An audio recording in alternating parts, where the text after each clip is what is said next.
Environmental genomics is really trying to understand the interaction between organisms and environment.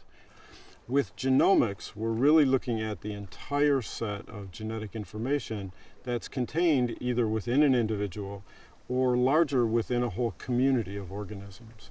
And so it's genetics writ large. When environments change, there are consequences to the services that they can provide to humans. Things like clean water or steady food supplies. There are economic implications of environmental change, and there are direct health implications of environmental change to humans. Unfortunately, it's rather difficult to study human health and the consequences of long-term exposure to these compounds.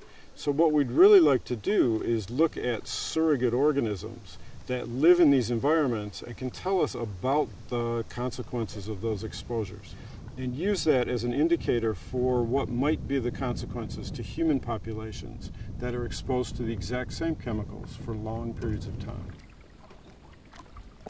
Daphnia is both a keystone species, an indicator of environmental quality, but it's also a surrogate species for the effects of contamination and exposure to those environments.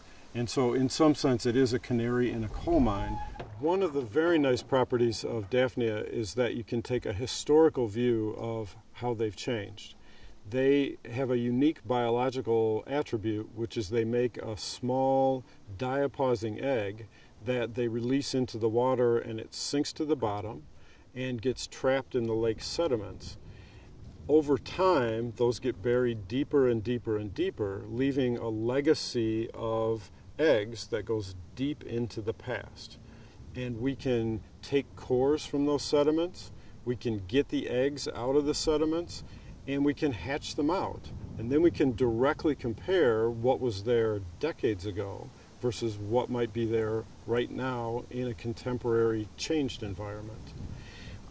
We can hatch Daphnia out going back decades, maybe up to 100 years or so.